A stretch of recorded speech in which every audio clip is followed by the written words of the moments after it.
Class 9 सबक number 4 सच्चाई का जादू। ये सबक एक मुख्तसर सी कहानी है जिसमें सच्चाई के बारे में बताया गया है। सच बोलना, सच्चाई का रास्ता अख्तियार करना ये एक बहुत अच्छा काम है। इससे बहुत फायदे भी होते हैं और इंसान कभी कभी सच्चाई के जरिए अपनी इज्जत और कद्र और कीमत में इजाफा भी हासिल करता है। चुनांचे इस अफसाने में, इस कहानी में, सच्चाई के जादू में मुसन्निफ ने यही बताया है कि हमें हमेशा सच्चाई का रास्ता इख्तियार करना चाहिए। जिस तरह इस कहानी के अंदर छोटे भाई के सच बोलने पर बड़ा भाई जो बुरी सोबत में रहकर डाकू बन गया था, उस पर यह असर होता है कि वो अपना गलत रास्ता छोड़कर एक सही रास्ते पर आ जाता है। तो ये कहानी एक छोटी सी कहानी है, एक नसीहत आमेज कहानी है। इसमें बताया है कि सच्चाई एक जबरदस्त जादू है, एक बहुत अच्छी ताकत है। इसलिए हमें हमेशा सच्चाई पर कायम रहना चाहिए। इस सबक का मुख्तसर सा खुलासा ये है कि दो भाई, बहुत पुराने जमाने की बात है कि दो भाई एक गांव में रहते थे। उनके वालिद एक गरीब किसान थे। बड़ा भाई जो था बुरी सोबत में रहकर चोर बन गया था। उनके वालिद ने बहुत समझाया लेकिन वो नहीं माना।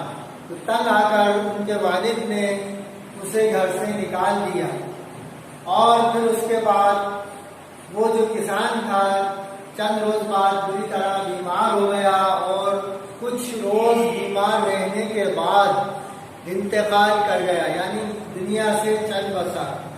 अब छोटा बेटा यानी छोटा भाई और उसकी माँ रह गए थे।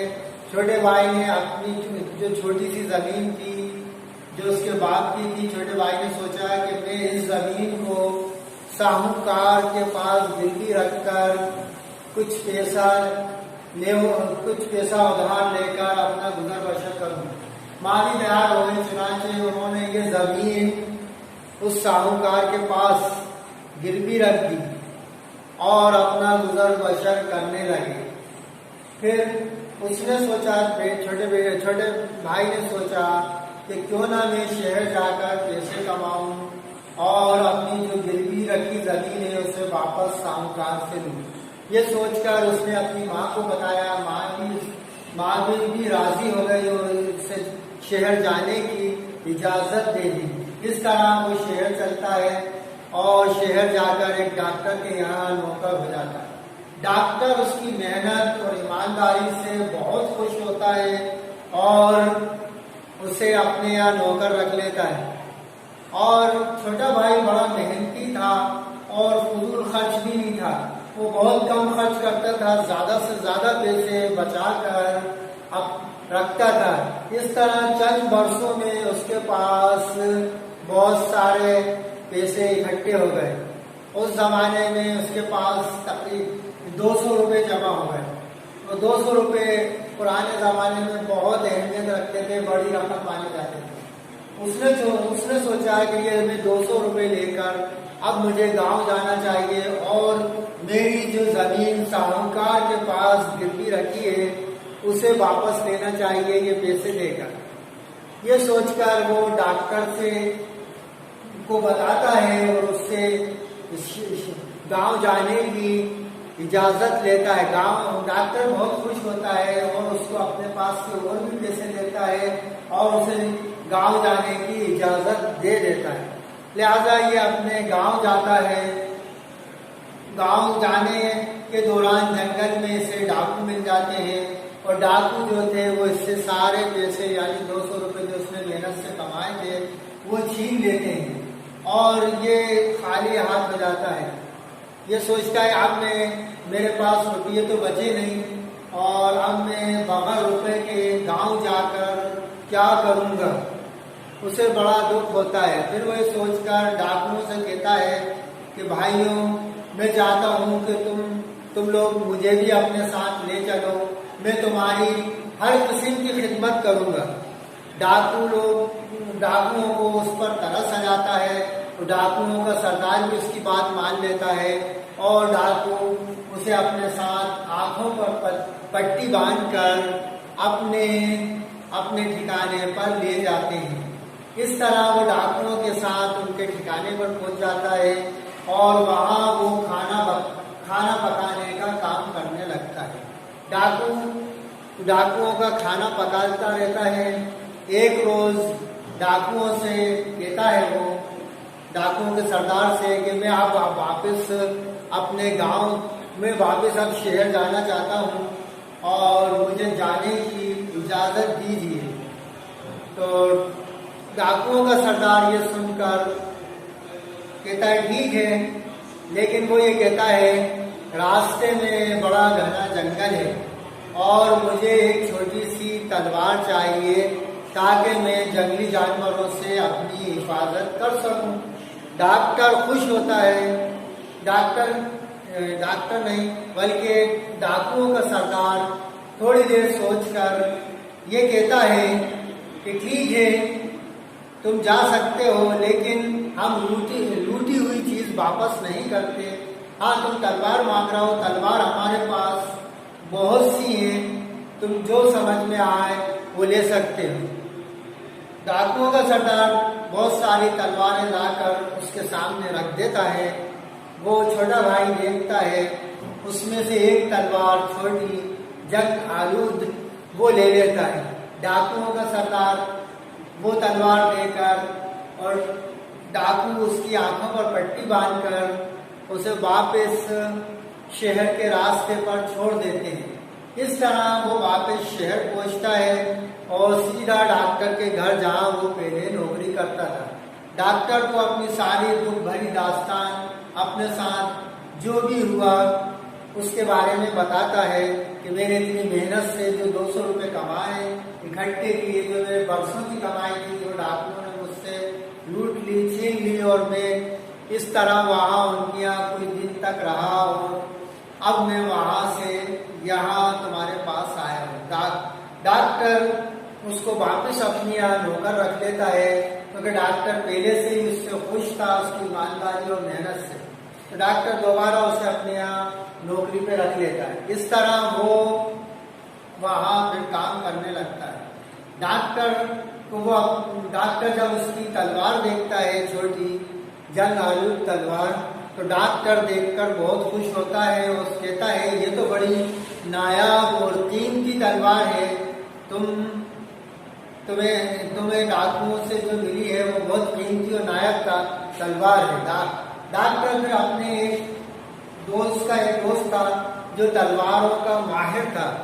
डॉक्टर अपने दोस्त को वो तलवार दिखाता है, उसे बुलाता है और तलवार दिखाता है।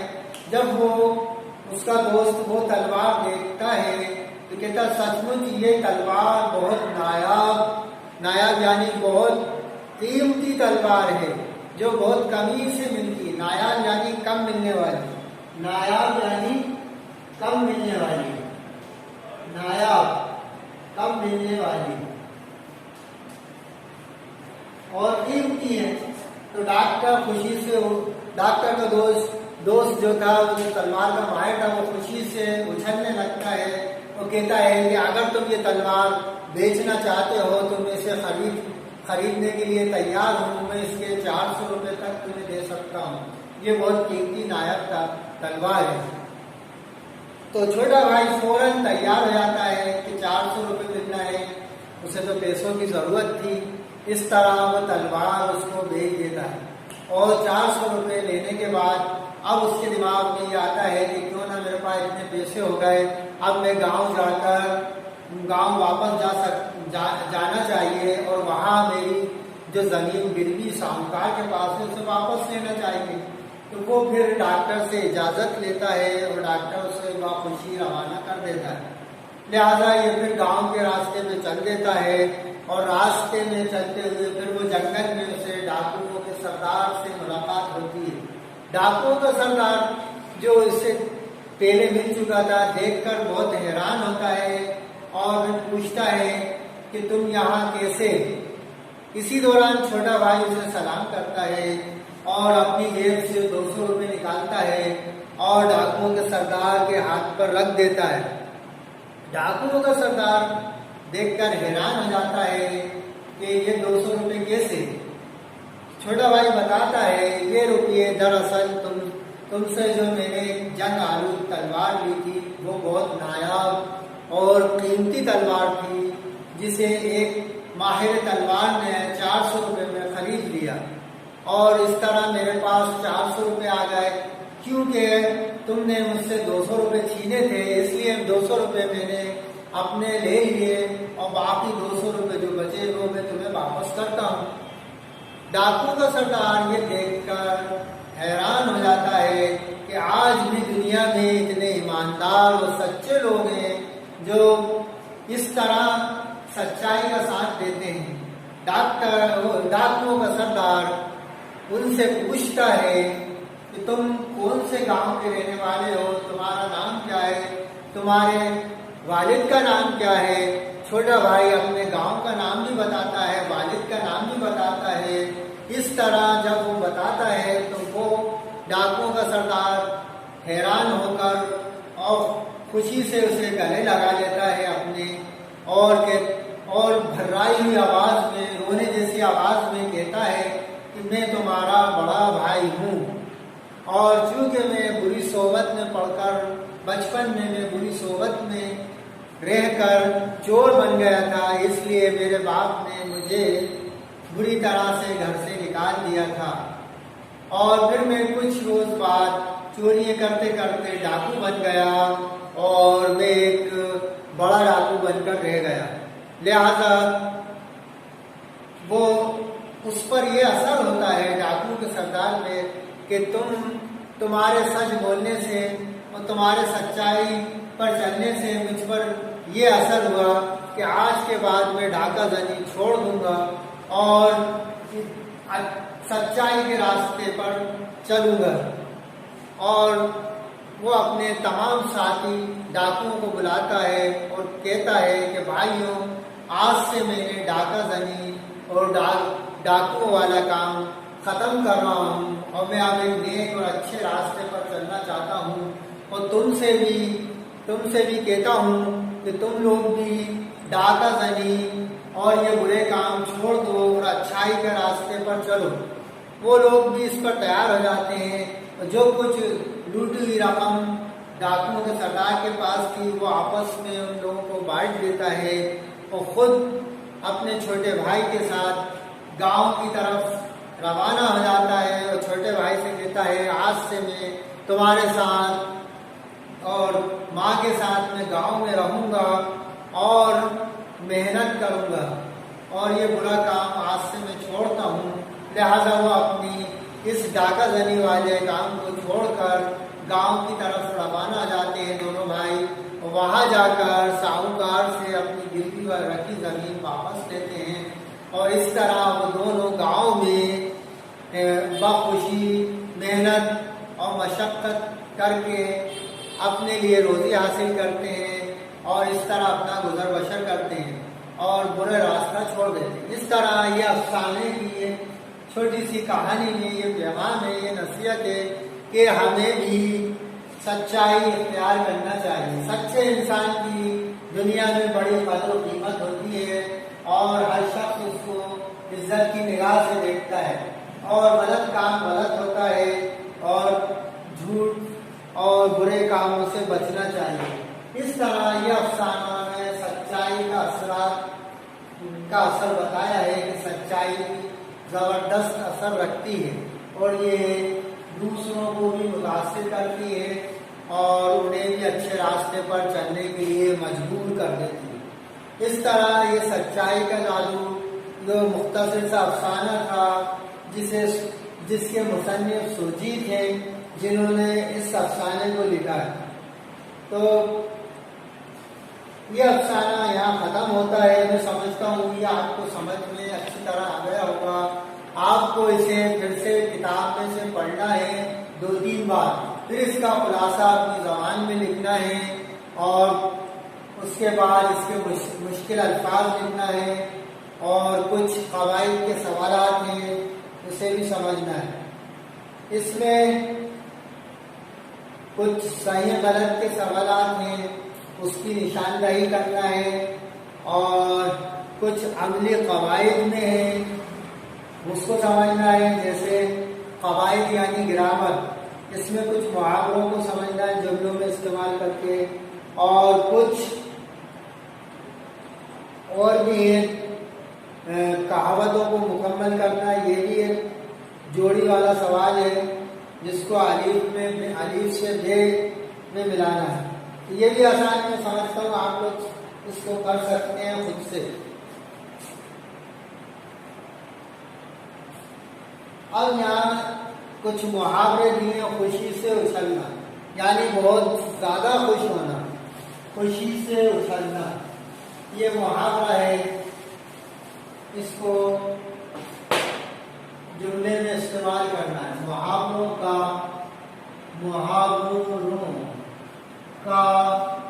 जुमलों में इस्तेमाल,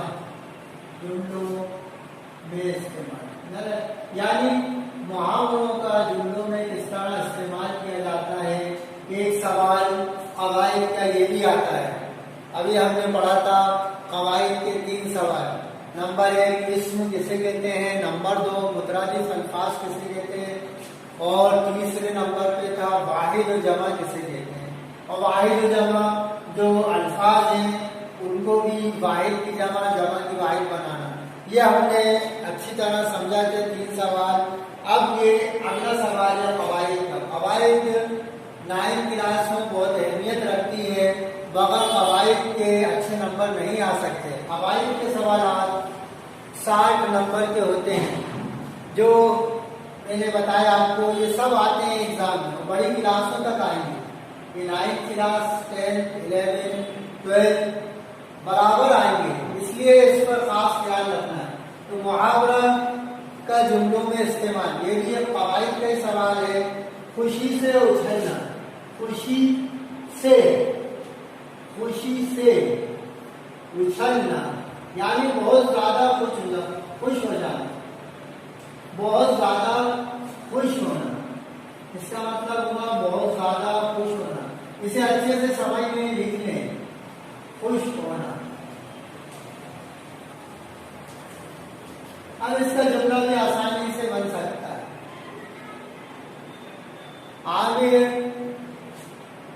इम्तिहान में पास होकर खुशी से उछलने लगा, इस तरह भी बन जाएगा। या मैंने नायाब तलवार देकर मैं खुशी से उछलने लगा, या डॉक्टर भी बना सकते हैं आप। जुमला लिखकर इस तरह से ये अल्फाज का जुमले में इस्तेमाल होना है, ये मुहावरा। डॉक्टर नहीं, माहिर तलवार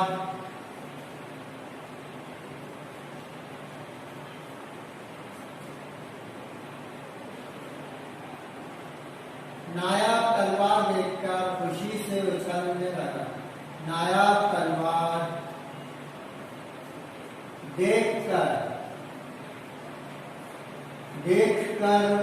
खुशी से उछलने लगा।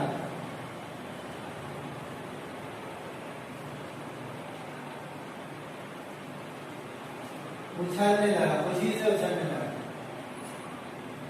या ये भी हो सकता है खुशी से उछलना शुरू कर दिया। आमिर का अच्छे नंबरों से पास होना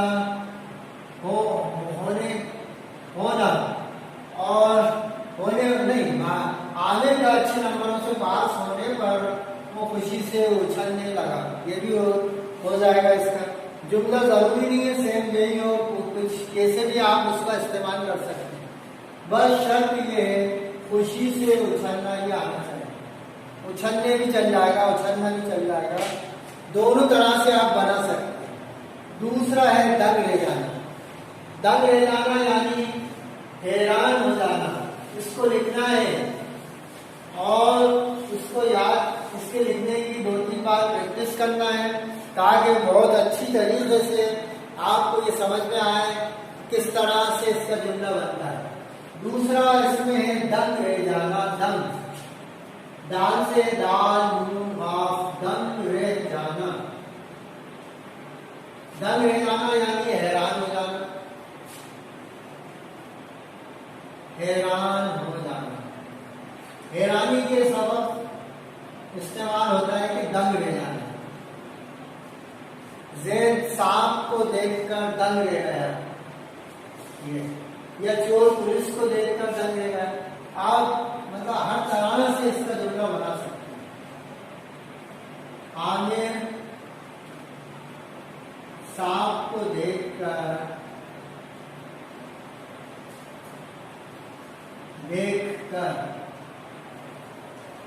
दंग रह गया, दंग रह गया। अब ये तो ये हो गया, आप चाहें तो इसको ऐसे भी कर सकते हैं।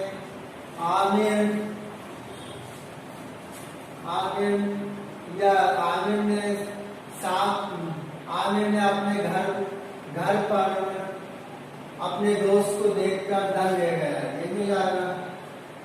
अच्छा, इस तरह आपको जुमले बनाने की महारत भी हासिल करना है। और जुमला जरूरी नहीं है कि जो अल्फाज लिखे गए उसी को लिखा जाए, कुछ भी लिख सकते हैं आप, बस वो लफ्ज वो मुहावरा उसमें इस्तेमाल होना चाहिए। अब इसी तरह ये गले लगना, गले लगना यानी खुश हो जाना। गले लगना यानी ये भी एक मुहावरा है, इसके मायने होते हैं खुश हो जाना। गले लगना,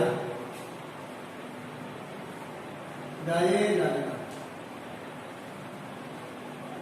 जुमला इसका बहुत आसानी से बन जाएगा।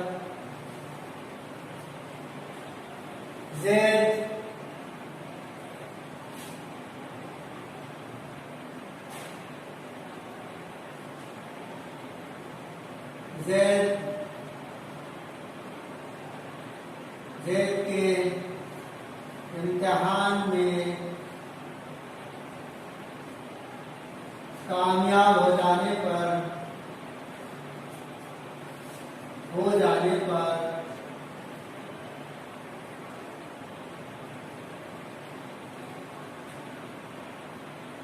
उसके दोस्त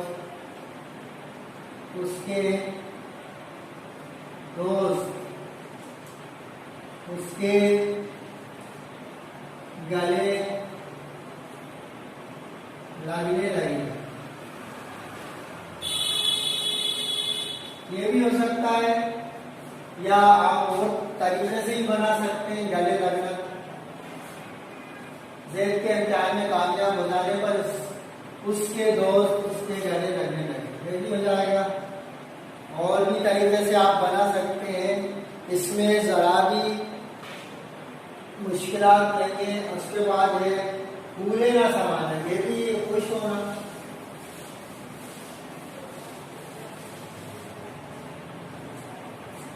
भूले ना समाना ये भी एक मुहावरा, इसके मायने भी खुश, बहुत ज्यादा खुश होना। भूले ना समाना, बहुत ज्यादा खुश होना, बहुत ज्यादा खुश होना।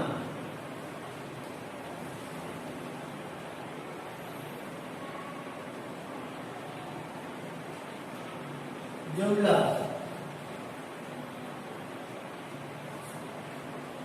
माँ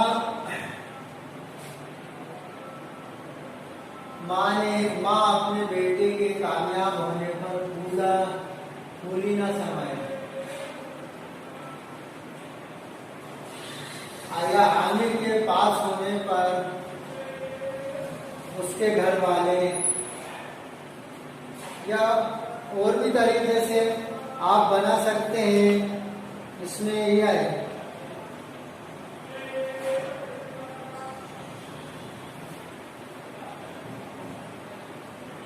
यूं बन जाएगा, माँ अपने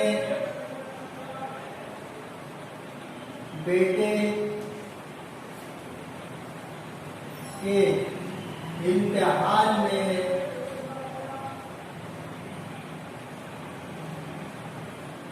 कामयाब हो जाने पर खुशी से फूली न समाई। कामयाब हो जाने पर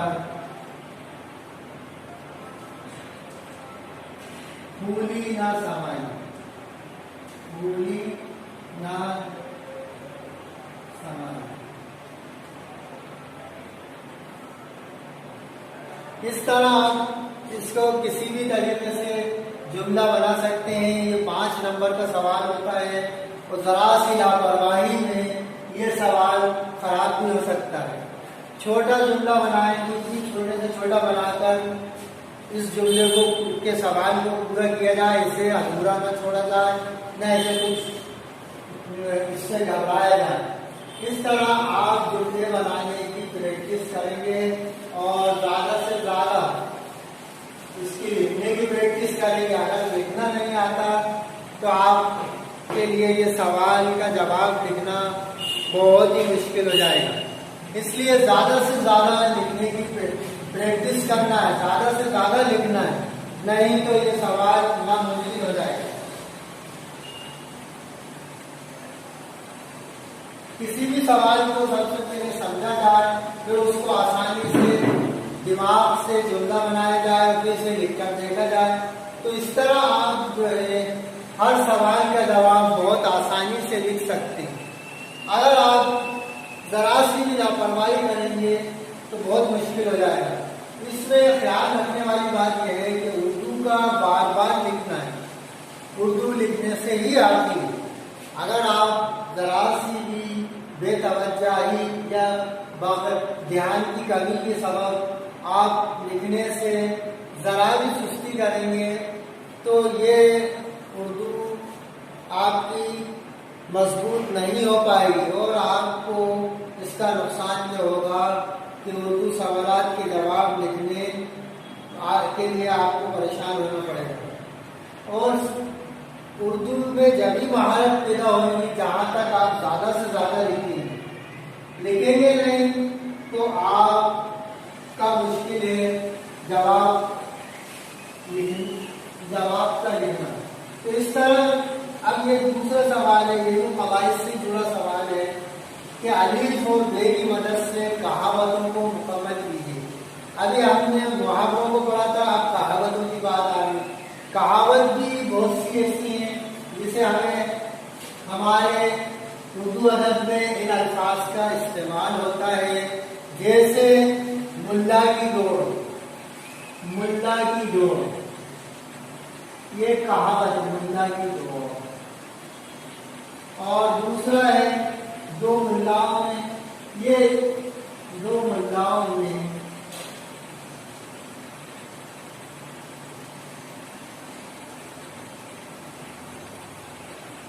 ये कहावत नंबर 3 पे है चोर की दाढ़ी। ये सब अल्फाज उर्दू अदब में इस्तेमाल होते हैं, चोर की दाढ़ी। इसलिए अभी से आपको इन अल्फाज को समझना है, लिखना है ज़्यादा से ज़्यादा और इसको याद करना है। नंबर 4 पे है घर की मुर्गी। ये अल्फाज जो है अक्सर मजमून में इस्तेमाल होते हैं। इससे एक अलग ही मजमून की अहमियत और उसमें अल्फाज में एक नई खूबसूरती पैदा होती है। घर की मुर्गी घी के। अब ये आधे अधूरे दिए गए एक लाइन में और आधे अधूरे इधर लिखे गए। तो मुल्ला की दौड़, अब इसको इस तरह से समझना है, एक अलीफ वाला कालम था अलीफ, अब ये बे वाला कालम है। मुल्ला की दौड़, अब ये नंबर आखिर में लिखा है दाल। अगर आप चाहें तो ऐसा भी ऐसे ही लिख लें बुक से और फिर उसमें लाइन से मिलाना या इसमें तो सही करते हुए मिलाना। तो मुल्ला की दौड़ मस्जिद तक,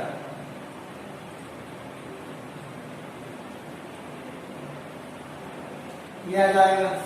अब दो मुल्लाओं में मुर्गी हराम, या मुर्गी हराम लिखेंगे। ये सब कहावत तो है लेकिन इनका इस्तेमाल उर्दू अदब में बहुत ज़्यादा होता है, इसलिए आपको इन सब चीज़ों को समझाने के लिए ये बताया जा रहा है कि इसको आप सही करके लिखें। उसके बाद है चोर की दाढ़ी। चोर की दाढ़ी में तिनका, यहाँ तिनका लिखा जाएगा। उसके बाद है घर की मुर्गी। घर की मुर्गी दाल बराबर आएगा, दाल बराबर। उसके बाद घी के चिराग जलाना।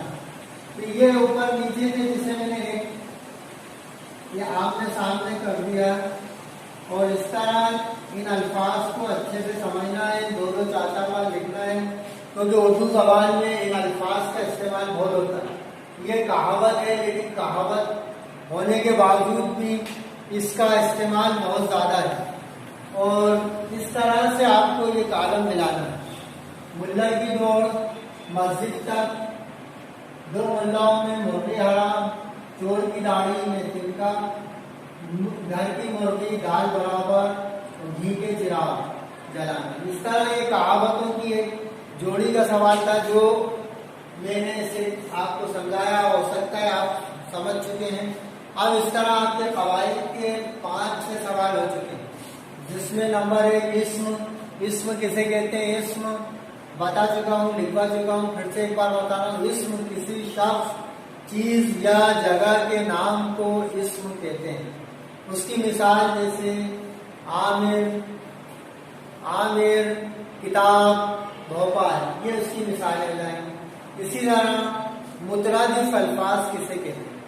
वो अल्फाज जो इबारत या गुफ्तगू में जोर या असर पैदा करने के लिए इस्तेमाल किए जाते हैं, उसे मुतरादिफ अल्फाज कहते हैं, जो वाव के साथ जुड़े होते हैं। इस तरह आपकी मुतरादिफ अल्फाज भी हो गए। उसके बाद है मुतरादिफ के बाद वाहिद जमा। वाहिद किसे कहते हैं? जमा किसे कहते हैं? किसी भी एक चीज को वाहिद कहते हैं और एक से ज्यादा चीजों को जमा कहते हैं। अब इसमें आपको मिसालें देना पड़ेगी, जैसे किसी भी एक चीज या वो लफ्ज जिससे कोई एक चीज समझी जाए उसे वाहिद कहते हैं। जैसे जंगल, जंगल से समझ में आ रहा है एक जंगल की बात है, और जंगलात, इससे ये जमा है क्योंकि इससे बहुत सारे जंगलात समझ में आ रहा है, या एक जंगल समझ में आ रहा है। इसी तरह